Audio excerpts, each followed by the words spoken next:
ከካናዳ እስከ ሜክሲኮ በተዘረጋው ሰንሰለታማ የበረዶ ግግር 56 በላይ ዜጎች ሕይወታቸውን አጥተዋል። አሜሪካው ፕሬዝዳንት ጆ ባይደን ሁነቱን ተከትሎ በትዊተር ገጻቸው ባሰፈሩት መልእክት በዚህ የደስታ ጊዜ የሚወዷቸውን ሰዎች ላጡ ቤተሰቦች አዝኛለሁ አሉ።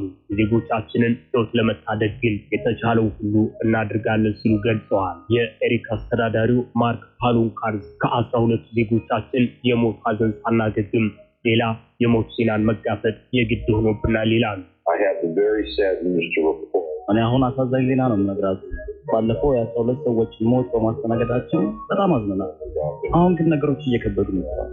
ፍጥነቱ እየጨመረ በመጣው በረዶና አውሎ ነፋስ ከ5 በላይ ዜጎቻችን በድጋሚ አሁን ላይ በአሜሪካና ካናዳ ከ250 ሚሊዮን በላይ ዜጎች በዚህ የገና በዓል ከሚጠብቁት የአዲስ ዓመት ፌስቲቫል የገዘፈ የስጋት ጊዜን እያሳለፉ ነው ይላል BBC በዘገባው። Around 250 million people across the United States and Canada are facing festive weather chaos. 17,000 በላይ የሚሆኑ በረራዎችም በዛ ቀጠና ስለመሰረዛቸው ተጠቁመዋል። የአየር ትንበያ ባለሙያው ሲሞን በርዊር አሁን በዛ ቀጠና ያለው የአየር ሁኔታ ከመቼውም ጊዜ ከበደ ነው። እንቅስቃሴያችንን ከገታው የበረዶ ግግር በላይ ከሳቶላትን የከበደው በረዶ አዘለው ንፋስ አስፈሪ ነው ይላል። እናም ለጥቂት ቀናት ጥንቃቄ እንዲደረግ አሳስበዋል። የኔጌቲቭ 45 ዲግሪ ሴንቲግሬድ አስቸጋሪ አየር ሁኔታን ከምታስተናግደው የሞንታና ግዛት ጀምሮ አብዛኞቹ የቀጠናው ሀገራት ለመኖር አስቸጋሪ ከሆነ የአየር ሁኔታ ጋር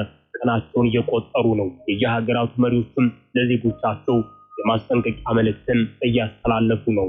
ዜጎች ግን ይላሉ አሁንም ሁኔታው አስቸጋሪ ነው። On the east